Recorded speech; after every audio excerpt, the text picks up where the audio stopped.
All right, let's run another one of these sort of polar equations down.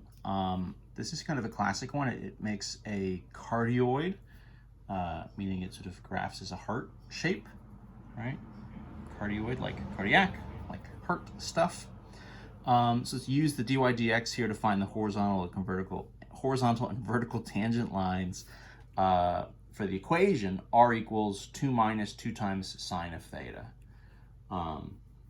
And so I've kind of made the sketch here, right? It gives us this cardioid. I kind of think it looks more like an apple than a heart, but maybe I'm just not a romantic. Who's to say? I guess maybe I'm just hungry. In any event, it gives us, right, this kind of shape. You can double check some of these points if you want to, or you can just kind of take my word for it, right? When theta is 0, sine is 0, so you get radius 2. So your angle here, right, goes out to 2. When your angle is pi over 2, sine of pi over 2 is 1. So then 2 minus 2 times 1 is 0. So your radius is 0. Right, when you're out here at pi, what's happening? Sine is 0 again, right? So your radius is 2, so you're headed west and you go down. What happens down here in the negatives as sine becomes negative, right? Down here in quadrants 3 and 4, your sine values are negative. So now if you have minus 2 times sine, it becomes plus 2 times the sine value, so you actually get bigger values.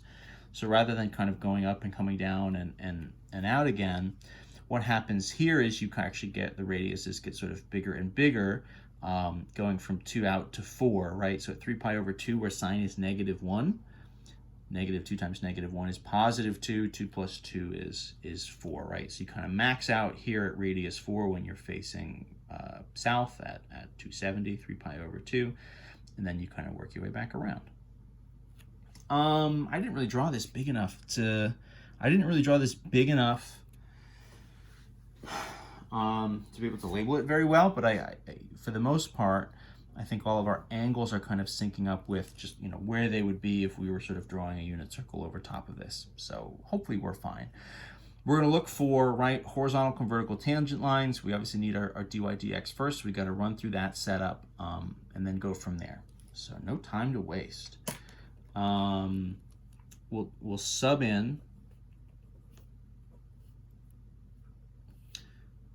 this radius value. So x, right, should be radius times cosine theta. So in this case, that would be, right, 2 minus 2 sine theta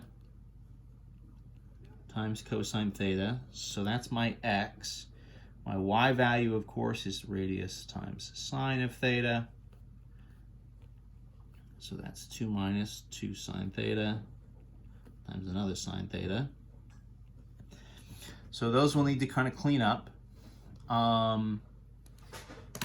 In theory here, right, our dy dx is going to be, right, dy d theta over dx d theta. So what I need are those individual pieces. So let's find those derivatives.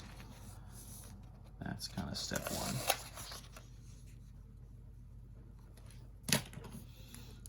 So x, let's actually multiply this out. So x is 2 cosine theta minus what?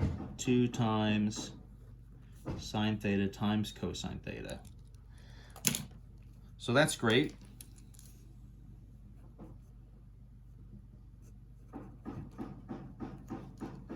I can't decide if I mean that sarcastically or sincerely. I don't know. Math is fun, so in some sense it's great.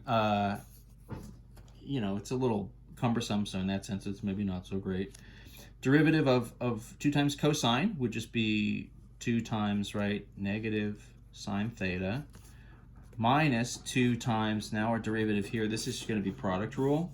So derivative of sine is cosine theta times cosine theta, right, plus sine times the derivative of cosine, which is negative sine.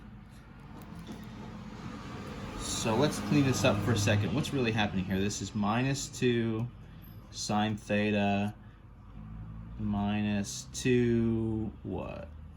Cosine squared theta, minus, but then minus, but like plus to sine squared theta. So that's cool. Anything else to really be done with that? I don't really know that there's much else to be done with that right now. Let's just kind of mark that. So that's my dxt theta. That'll be my denominator, right? Once I stack this up. Y, from up here, if I kind of multiply that out, 2 times sine theta minus 2 sine squared theta, that's actually going to be a little bit easier to work with. Maybe I'll color code this a little bit just to try to keep everything a little bit more separate. So dy d theta, my derivative here, so derivative of sine is cosine, so that'd be 2 times cosine theta minus, and then this will be chain rule, right? So 2 times sine theta to the 1 times the derivative of sine theta is cosine theta. So this is what? 2 cosine theta minus 4 sine theta times cosine theta. Okay. So my dy dx, right, stacked, that I would use to like find my slopes, the slopes of my tangent line, which I'm going to do here in a second, is 2 times cosine theta minus 4 times sine theta cosine theta, all over, and the bottom is kind of messy. I'm trying to think if there's any great way to write this. I might, boy, I don't know. I'll bring the sine squared in front. 2 sine squared, and I could factor out a 2, but like, I don't know, is that helpful? Oh, maybe. I could factor out 2's from the top as well. We're just kind of learning together, doing algebra all together, just in real time. So positive 2 sine squared minus 2 cosine squared, and then minus 2 times sine theta. So that's my dy dx. So that's cool. Let's go. Let's see what we can do here. Let's do our horizontal.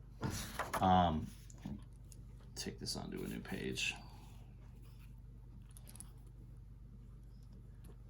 So dy dx.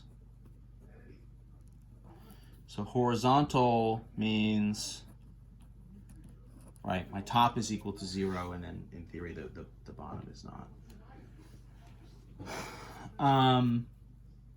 So what was our numerator? I guess I'll just rewrite the whole thing so we have it in frame. Well, whatever. 2 times cosine theta minus 4 sine theta cosine theta over 2 sine squared minus 2 cosine squared minus 2 sine theta. So top equal to 0. So that's 2 times cosine theta minus 4 sine theta cosine theta. The move here to try to get this equal to 0 is just factor out whatever they have in common. So you can actually factor out 2 times cosine theta. You can factor that from both of these. This would leave you with 1 minus, right, 2 comes out of 4 and leaves you with 2 sine theta. So that's helpful because now you've sort of broken up the sines and the cosines into separate chunks. Cosine theta, right, will be 0. We're doing, if we look back at our shape, this kind of had a unique shape for us once around the unit circle, so from 0 to 2 pi. So we're doing theta, right, is sort of 0 to 2 pi. I guess we don't really need to repeat 2 pi if we have 0. So where is cosine theta going to be 0? So that's going to be at theta is pi over 2 and 3 pi over 2. What about 1 minus 2 sine theta equals 0. Well, this really means what? If I kind of take this and rearrange this, this really means that sine theta is 1/2, right? And so that's going to happen right on my unit circle at theta is pi over 6 and 5 pi over 6.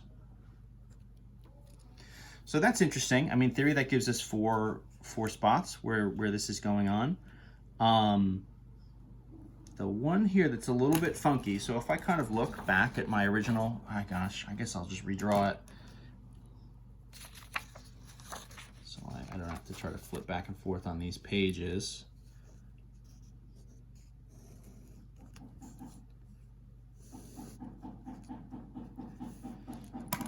Not gonna be, all right, it's this kind of shape, and then matching one coming out the other side. Boy, I'll be honest, that's not terrible. That is not the worst thing that ever happened. So these should be our horizontal tangent lines. So the kind of obvious candidates here would be down at the bottom, right? That's our 3 pi over 2. That one we've got. Definitely here, these two peaks, so that would be pi over 6 and 5 pi over 6. So those guys look pretty good. You know, the other one that's here that's interesting and maybe bears a closer look is pi over 2. You know, in theory, that's kind of happening here.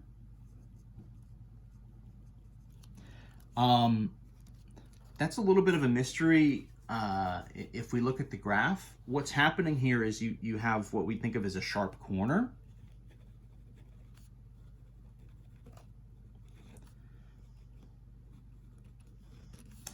And usually what that means is dy dx is undefined, doesn't really exist. A sharp corner, you know, if we think of this in terms of our like limits and you're sort of looking at the slopes from both sides, a sharp corner here is going to be kind of an issue for us. Let me pause this video. We're going to look at the vertical slopes, and that's going to kind of tie into this like pi over 2. So let's pause here. We'll do our vertical slopes where we have sort of the undefined values, and we'll kind of come back and dig in a little deeper.